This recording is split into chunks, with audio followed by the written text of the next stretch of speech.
నమ్మకం అమ్మ లాంటిది. మా మీద మీ నమ్మకం మిమ్మల్ని తప్పకుండా అమ్మని చేస్తుంది.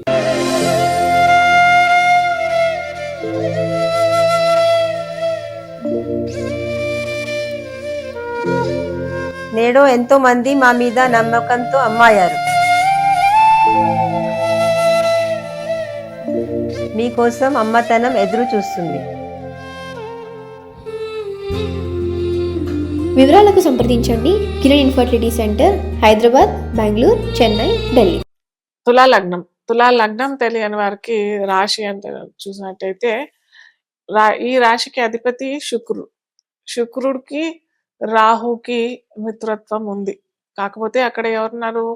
శుక్రుడికి సప్తమాధిపతి అవుతాడు, ద్వితీయాధిపతి అవుతాడు కుజుడు. సో వీరేంటంటే తులా లగ్నం తులా రాశి వాళ్ళు అయితే తమ కలత్రం అంటే స్పౌస్ అంటే భార్య లేదా భర్త నుండి కాస్త జాగ్రత్తగా ఉండడం మంచిది.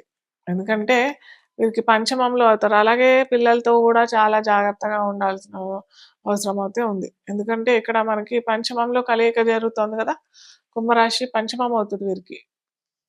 పంచమం అంటే సంతానం కదా, సంతానం. అలాగే ప్రేమికులకు కూడా చాలా పోట్లాటలు, కలహాలు, దూరాలు, విడాకులు అయ్యే అవకాశాలు అంటే భార్యాభర్తలు కూడా చాలా ఉంటాయి. కాబట్టి ఆచితూచి అడిగి వేయడం చాలా మంచిది, చాలా ఉత్తమం. మీరేమన్నా ఆల్రెడీ కలహాలు నడుస్తున్నాయి, కలహాలు నడుస్తున్నాయి, కలత్రంలో అంటే మ్యారేజ్ ప్రాబ్లమ్స్ వస్తున్నాయి అని అంటే కొద్దిగా ఆగి డిసిషన్ తీసుకోవడం మంచిది. అంత తొందరగా డైవర్స్ అయితే ఇవ్వకండి. ఎందుకంటే ఇప్పుడు అంత సరిగ్గా లేదు అని చెప్ప కదా, ఈ పంచమంలో అవుతుంది కదా. పంచమం సంతానానికి కారకత్వం, అలాగే ప్రేమ, ఆప్యాయత వీటికి కూడా కారకత్వం. కాబట్టి కొద్దిగా వాటి నుంచి కొద్దిగా ఆందోళన చెందే అవకాశం చాలా ఉంటుంది. కాబట్టి మీరంతా తొందరపాటు నిర్ణయం మాత్రం మంచిది కాదు. సో అటు ఉద్యోగస్తులకి, మనం ప్రైవేట్ అయినా గవర్నమెంట్ అయినా వ్యాపారస్తులకి నేను ఇచ్చే ఒక సలహా ఏంటంటే తొందరపాటు మంచిది కాదు. అటు ఉద్యోగంలోనూ ఇటు పార్ట్నర్షిప్లో, స్పెసిఫిక్గా పార్ట్నర్షిప్లో ఉన్న వారికి కలహాలు వచ్చే అవకాశాలు ఉంటాయి. కాబట్టి మీరు తొందరపాటు నిర్ణయంతో ఏమన్నా విభేదాలు లేదా అగ్రిమెంట్ ఫెయిలియర్ అట్లాంటివి ఏమన్నా చేసుకోకుండా ఉంటే చాలా మంచిది. ఏప్రిల్ దాకా ఆగండి. ఇంకా బాగా చెప్పాల్సిన విషయం ఏంటంటే కుజరాహు కరెక్షన్ ఏంటంటే ఇంటర్ రిలీజియన్ అంటే మత సామరస్యాలు, మత గొడవలు వచ్చే అవకాశాలు కూడా చాలా ఉంటాయి. కాబట్టి మీ చుట్టుపక్కల ఎవరన్నా వేరే మతాల్లో ఉన్న వాళ్ళైనా కానీ, లేదా మీరు ప్రేమికులు ఎవరైనా వేరే మతం వాళ్ళు ఉన్న వాళ్ళు కూడా కొద్దిగా గొడవలు అయ్యే అవకాశాలు చాలా ఉంటాయి. కాబట్టి చాలా జాగ్రత్తగా ఉండాలని నేను చెప్తాను. సో పరిహారం ఏం చేసుకోవాలి అంటే శుక్రవారం మహాలక్ష్మీదేవికి మంచి మల్లెపూల దండ, ఇప్పుడు ఎలాగో మనకి మల్లెపూల సీజన్ స్టార్ట్ అవుతుంది కాబట్టి మల్లెపూల దండ, లిల్లీ ఫ్లవర్స్ తో మా అమ్మవారికి ఆరాధన. లేదు అని అంటే మంచి బడ్ రోసెస్ కూడా వస్తున్నాయి కదా, వాటితో అమ్మవారికి శుక్రవారం చేసి ఆరాధన చేసి ఇది చేసుకొని అష్టోత్తరాలు చేసుకొని వైట్ కలర్ స్వీట్ పంచడానికి ప్రయత్నం చేయండి శుక్రవారాలు, గురువారాలు. అందరికీ నమస్కారం. ఈరోజు మనము కుజ రాహుల కలయిక గురించి, అది మనకి ఈ ఫిబ్రవరి 23వ తారీఖు కుజుడు రాహు కలయిక కుంభరాశిలో కలుగుతోంది. సో కుజుడు రాహుని కలుస్తున్నాడు కుంభరాశిలో 23వ తారీఖు. సో 23వ తారీఖు నుంచి ఏప్రిల్ 2వ తారీఖు వరకు మనకి కుజుడు ఈ రాహుతో పాటు ఉంటాడనమాట. సో ఒకానొక స్టేజ్లో చాలా దగ్గర కంజంక్షన్ అంటే కలయిక కూడా ఉంటుంది. అది కూడా మనం డిస్కస్ చేద్దాం. అయితే ఇప్పుడు మనకి ఈ కుజ రాహుల కలయిక వివిధ రాశుల వారికి ఎలా ఉంటుంది అది కూడా డిస్కస్ చేద్దాం.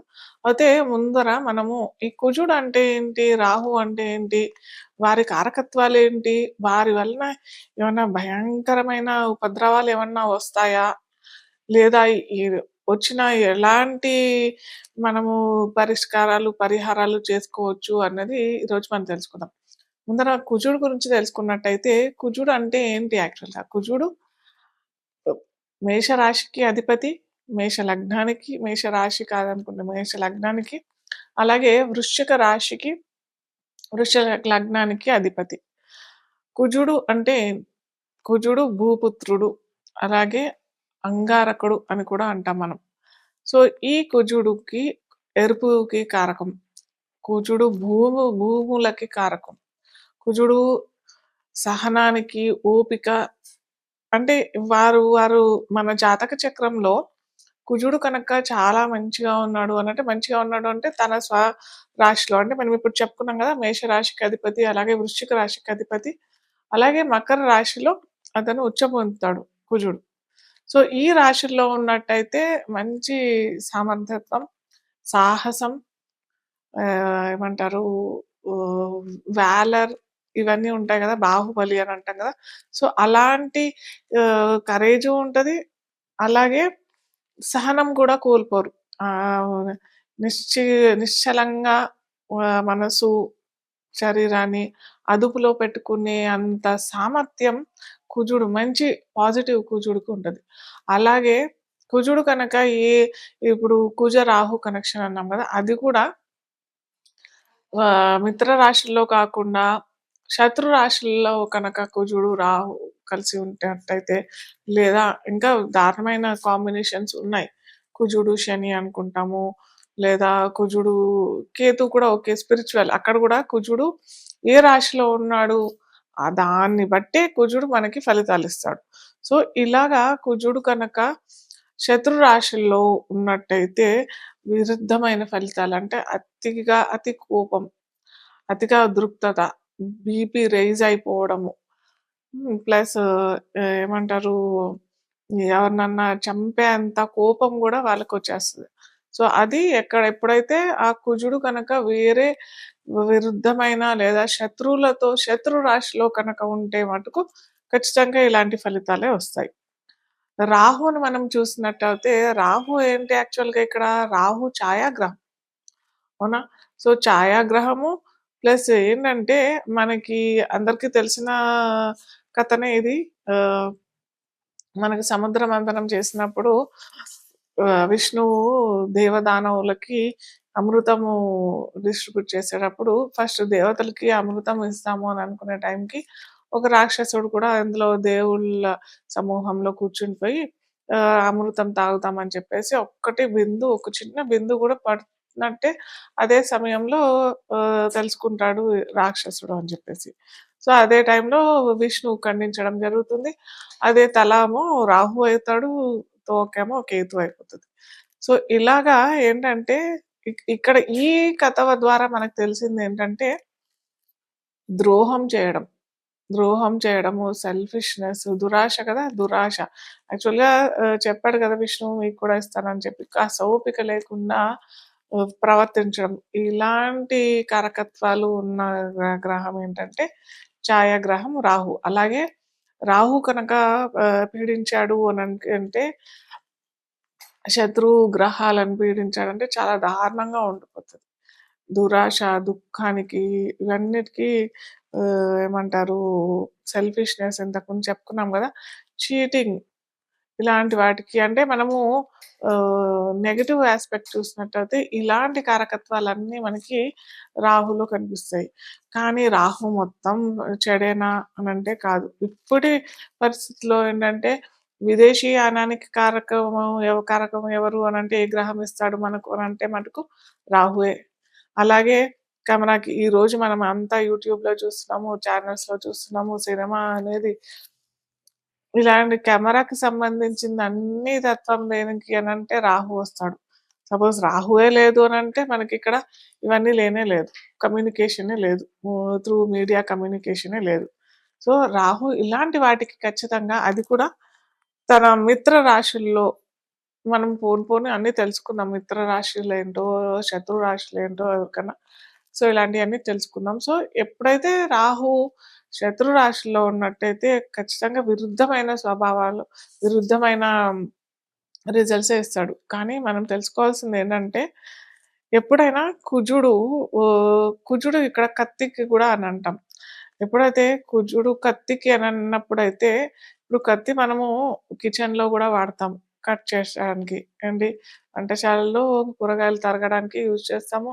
అలాగే కత్తి సర్జరీస్, ఆపరేషన్స్ చేయటానికి కూడా వాడతాం.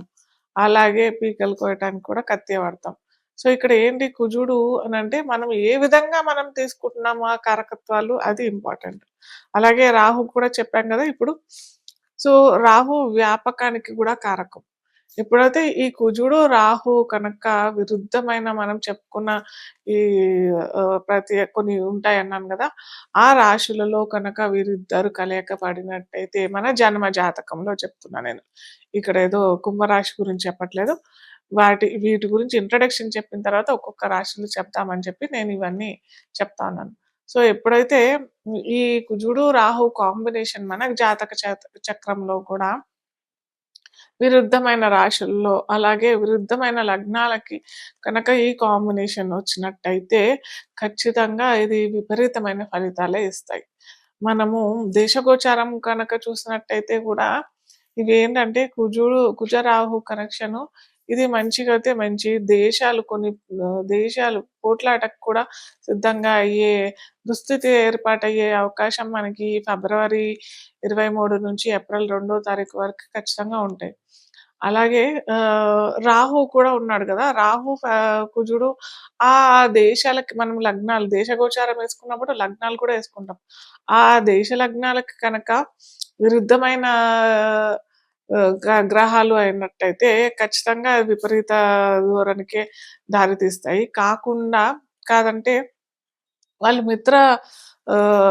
రాశులు, మిత్ర లగ్నాలు కనుక ఆ దేశానికి అయినట్టయితే ఖచ్చితంగా ఏమవుతదంటే అనుకుంటారు. ఏదో చేసేస్తాము. ఏదో ఆ దేశం మీద దాడి, ఈ దేశం మీద దాడి చేద్దామని ఇప్పుడు కూడా కొన్ని జరుగుతున్నాయి గదా!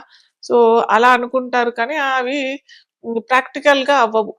సో, ఇది డిఫరెన్స్ అవుతదనమాట. ఏమంటారు శత్రు రాశులకి, శత్రు లగ్నాలకి, మిత్ర రాశులకి. ఇలా ఉంటుందనమాట. సో, కుజుడు, రాహు కలయిక ఇలా జనరల్‌గా చెప్తున్నాను. ఇది చాలా చాలా డీప్ సబ్జెక్టు. మనం తెలుసుకోవాలంటే ఒక్కొక్కరి పర్సనల్‌గా ఒక్కొక్క జాతకంలో మనకి ఎలా ఉంది కలయిక. అది రాశుల కంటే భావాలు, ఏ భావాల్లో వీరికి జన్మ జాతకంలో కనుక ఉన్నట్టయితే ఇది ఎటువంటి ఫలితాలిస్తాయి అనేది ఒక్కొక్క భావం బట్టి కూడా మనం చెప్పుకోవచ్చు. అంటే ఒకటో భావంలో ఉంటే, రెండో భావంలో ఉంటే, మూడో భావంలో ఉంటే, చతుర్థ భావం అంటే నాలుగో భావంలో, పంచమ భావం అంటే ఐదో భావంలో ఉంటే, షష్టమ భావం అంటే ఆరో భావం, సప్తమ భావం అంటే ఏడో భావంలో ఉంటే ఎలాంటి ఫలితాలిస్తాయి అనేది అది వారి వారి పర్సనల్‌గా జాతకాలు చూసినట్టయితే మనకు తెలుస్తుంది. సో, ఇప్పుడు మనము మేష లగ్నం వారికి ఎలా ఉంటది మనము చూద్దాం.